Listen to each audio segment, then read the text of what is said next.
નમસ્કાર, આકાશવાણી દેહરાદૂન બ્રિટેન પ્રસ્તુત છે ગઢવાલીમાં પ્રાદેશિક સમાચાર.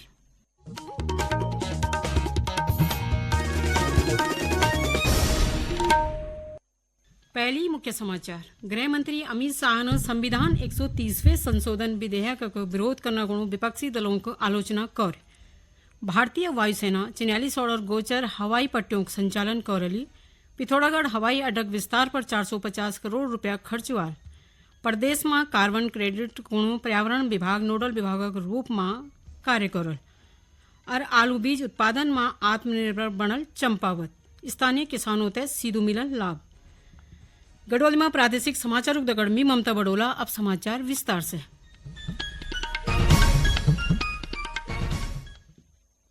गृहमंत्री अमित शाह संविधान 130वें संशोधन विधेयक को विरोध करने को विपक्षी दलों की आलोचना करी. एक समाचार एजेंसी तय दिया साक्षात्कार में श्री शाह ने आरोप लगा कि विपक्षी नेता जेल में रौनक बाद भी सरकार बनाने और चलाने की कोशिश करना चाहिए.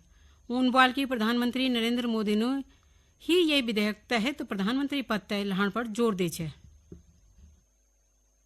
आज भी भारत के जन प्रतिनिधित्व कानून जो है उसके अंदर प्रावधान है कि किसी भी चुने हुए प्रतिनिधि को 2 साल या इससे अधिक समय के लिए सजा होता है तो वो अपने स्थान से मुक्त हो जाएंगे सांसद के रूप में. अब उस पर हाई कोर्ट की अपील बाकी है, इस पर सुप्रीम कोर्ट की अपील बाकी. मगर एक मॉरल ग्राउंड तय करने के लिए कानून आजादी मिली तब से बना है.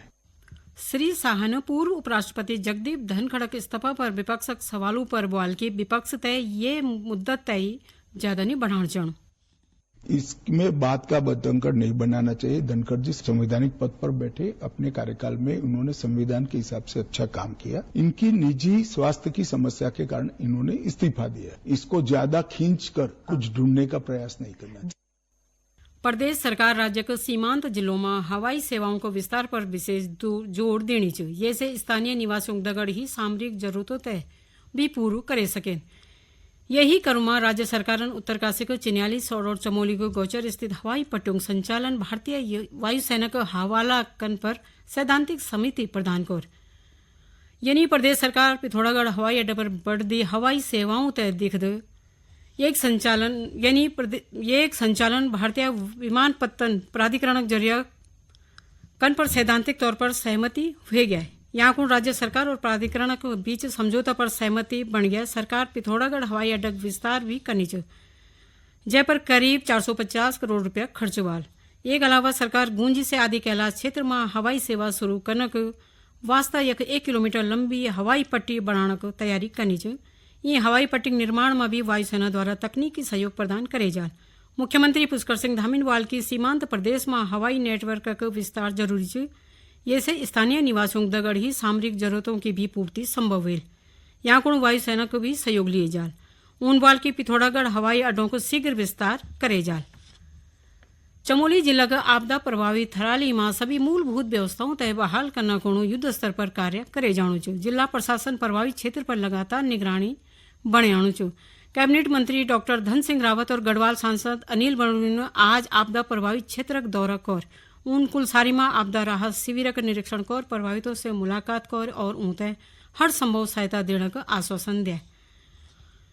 उन राहत शिविर में उपलब्ध व्यवस्थाओं को संबंध में पीड़ितों से फीडबैक भी लेने ऊनवाल की हर प्रभावित परिवार को आवश्यक सहयोग और राहत की सभी सुविधाएं सुनिश्चित करे जाए. ये दौरान अधिकारियों तय निर्देश दिए गए इनकी प्रभावितों तय कै भी प्रकार का असुविधा न हो और उनके समय पर सभी आवश्यक सहायता उपलब्ध करे जा. अपर जिलाधिकारी विवेक प्रकाशन भी आज आपदा प्रभावित क्षेत्रों को स्थलीय निरीक्षण कर उन चेपड़ो गांव में प्रभावितों से मुलाकात कर उनका हालचाल जानी और प्रशासन की तरफ से हर संभव मदद को भरोसा दिलाए. कैबिनेट मंत्री गणेश जोशी ने आज देहरादून में आजाद हिंद फौज शहीद मेजर दुर्गा मल तय उनकी 81वीं पुण्यतिथि पर श्रद्धांजलि अर्पित करी. ये मौका पर स्वतंत्रता सेनानियों को परिवार और प्रमुख हस्तियों तय सम्मानित करे गए. यह कार्यक्रम उत्तराखंड राज्य नेपाली भाषा समिति और अन्य संगठनों द्वारा आयोजित करे गया. कैबिनेट मंत्री बोल की मेजर दुर्गामल आजाद हिंद फौज को पहल गोरखा सैनिक है जौन भारत की स्वतंत्रता को अपर प्राणों की आहुति दिया. उन मेजर दुर्गामल साहस और त्याग तय देश की अमूल्य धरोहर बतान बोल कि ऊंक गाथा आणवल पीढ़ी तक सदैव प्रेरणा दियाली। उन लोगों से ये आयोजनों में सक्रिय भागीदारी करन और शहीदों का आदर्शों से प्रेरणा लेन राष्ट्र निर्माण में योगदान देने का आह्वान कर। ये समाचार आप आकाशवाणी के देहरादून केंद्र बेटे सुनना चाह। प्रदेश में पर्यावरण विभाग कार्बन क्रेडिट नोडल विभाग के रूप में कार्य करल मुख्य सचिव आनंद वर्धनन आज सचिवालय में कार्बन क्रेडिट तय लेकर संबंधित विभागों के अधिकारियों की एक बैठक में यू निर्देश दे। ऊनवाल की उत्तराखंड जन पर्वतीय राज्य का अधिकतम भूभाग जंगलों से भरियों च ये वजह से राज्य को कार्बन क्रेडिट बहुत महत्वपूर्ण है। यू न सिर्फ पर्यावरण संरक्षण में मदद करली बल्कि आर्थिक और सामाजिक विकास का भी नए मौका पैदा करल। मुख्य सचिवन वाल की राज्य के किसान और स्थानीय समुदाय कार्बन क्रेडिट अर्जित कर सके और उन्हें राष्ट्रीय अंतर्राष्ट्रीय बाजार में बेचकर अतिरिक्त आय प्राप्त कर सके। ऊनवाल की प्रदेशकों कार्बन क्रेडिट आय के नए स्रोतक रूप में महत्वपूर्ण भूमिका निभा सकती। श्री वर्धननवाल की वन कृषि और सहकारिता विभाग में कार्बन क्रेडिट की असीम संभावनाएं छन। उन संबंधित विभागों ते कार्बन क्रेडिट की दिशा में कार्य करने निर्देश दें। ऊनवाल की ये से स्थानीय समुदायों की सहभागिता से जैव विविधता को संरक्षण वाल और सतत जीवन शैली तय बढ़ावा मिलल। एक अलावा पर्वतीय क्षेत्रों में युवाओं तय रोजगारक नया अवसर दगड़ ही किसानों तय अतिरिक्त आयक मौका भी मिलल। चंपावत जिला में उद्यान विभाग की तरफ से आलू की खेती व बीज उत्पादन तय बढ़ावा देने को आलू बीज उत्पादन फेडरेशन की स्थापना जन नए पहल करे जानी च। यही क्रम में लोहाघाट विकासखंड के ग्राम बलाई में एक खुली बैठक आयोजित करे गया। एक रिपोर्ट। जिला उद्यान अधिकारी हरीश लाल कोहली की अध्यक्षता में आयोजित बैठक में ग्राम प्रधान जीवन सिंह बिष्ट सहित लगभग 25 किसान उपस्थित रहे। किसानों को फेडरेशन के गठन की प्रक्रिया, इससे होने वाले लाभ और आलू बीज उत्पादन से जुड़ी तकनीकी जानकारी विस्तार से दी गई। बैठक में बताया गया कि फेडरेशन के माध्यम से किसानों को अब उच्च गुणवत्ता वाले आलू बीज स्थानीय स्तर पर ही उपलब्ध हो सकेंगे, जिससे उनकी बाजार पर निर्भरता कम होगी। साथ ही विपणन और वितरण की बेहतर व्यवस्था से किसानों की आय में भी वृद्धि होगी। किसानों द्वारा गठित समिति में अध्यक्ष और सचिव का चयन कर कार्यों का संचालन किया जाएगा। जिला उद्यान अधिकारी ने बताया कि अभी तक जिले में आलू के बीज बाहर से आयात करने पड़ते थे, लेकिन इस पहल से न केवल स्थानीय स्तर पर ही अच्छी गुणवत्ता के बीज उपलब्ध होंगे, बल्कि अतिरिक्त बीज को अन्य जिलों में भी बेचा जा सकेगा। यह पहल किसानों की आर्थिक स्थिति को सुदृढ़ करने के साथ ही चंपावत को आलू बीज उत्पादन का आत्मनिर्भर केंद्र बनाने की दिशा में एक महत्वपूर्ण कदम सिद्ध होगी। आकाशवाणी देहरादून के लिए समाचार कक्ष से रविंद्र सिंह। देहरादून जिला के जौनसार भावर क्षेत्र में बहाल बेटे शुरू होने वाली जागड़ा पर्व की सभी तैयारियां पूरी हो गई। ये पर्व की शुरुआत महासू महाराज मंदिर हनोल से भेली। एक बाद 27 अगस्त को थैना, भंजरा, बिसोई, सलगा और लखवाड़ समेत कई गांवों में यू पर्व उल्लासक दगड़ मने जाल। पर्व तय लेकनपुर क्षेत्र में उत्साह माहौल च ग्रामीण अपर अपर मंदिरों और घरों को साफ सफाई में जुटिया छन।